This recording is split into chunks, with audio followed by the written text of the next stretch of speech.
Yeah, this is the real one, baby. Well, I'm here in London with the gorgeous, most super amazing, talented Syleena Johnson.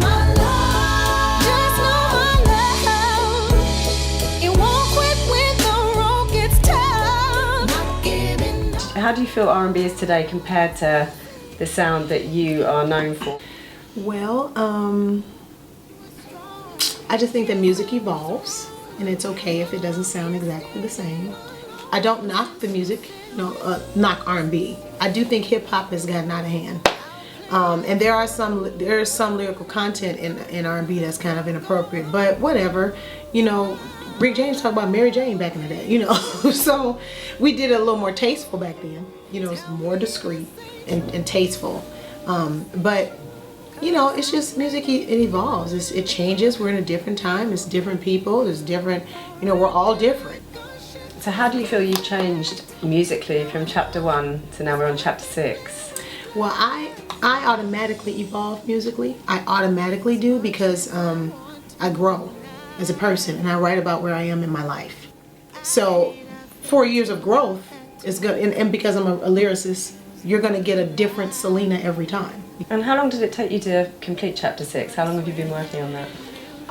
It took like 2 years, and unnecessarily though, because I went through so many different producers. First it was Bangladesh, he was executive producer, and that didn't work out. Then it was R. Kelly was supposed to be the executive producer, so then that didn't work out. So then I was just like, forget it. We're just gonna go with, you know, I'm gonna stick with, and I was already working with Cajun and Pierre during the R. Kelly era.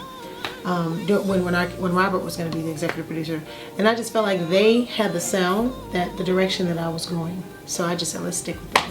And you're going to be performing at the Indigo 2 tonight, which is a really nice venue and a bigger venue than the one you were last at here, which was the Jazz Cafe. Yes. However, like I was saying to you earlier, you are made for intimate crowds because your rapport with the audience is so personal, and that's something that's really special to have, because not every artist has that. So how do you find performing in a bigger venue, which you've done, compared to these smaller ones?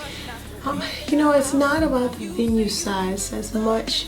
You do lose that connection, which I hate, you know, because I love to connect with my fans because it's conversational to me, you know, and especially like the people in the front, they're looking and you just want to talk to them, you know. So they're standing there, you don't want to just ignore them, they're there, so you want to talk to them. That's just me. And if they're close enough, I'm going to do that tonight. I'm still going to try to talk to them.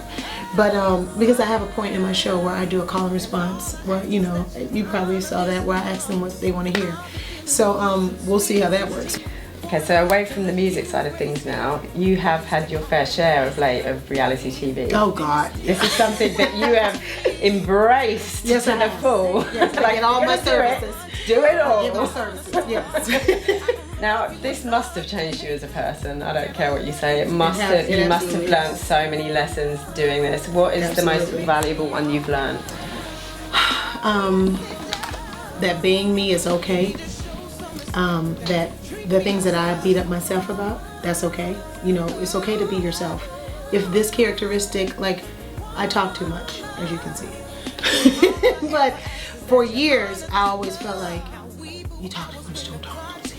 You know, don't talk a lot, you know? Like, people are annoying, you're talking too much, you know? So I learned about myself, no. Speak up for who you are. Talk. It's cool. And if people don't like that about you, that's their business. You know, being put in these predicaments, I've also learned, it has taught me how to find my chill. Because what you've seen me in reality TV, you see me turned up at times. But that is toned down. I don't know if you know, but UK crowds are they don't forget, so they know when you come over you do a good show, and you know, a lot of artists have come over and done really bad shows. But you have been one of those consistent artists, which, you know, and you're always welcome over here, so thank you so much. And thank you for your support. I couldn't come here if you guys didn't want me, so thank you so much for supporting our music, whether it's here, whether it's America, anywhere.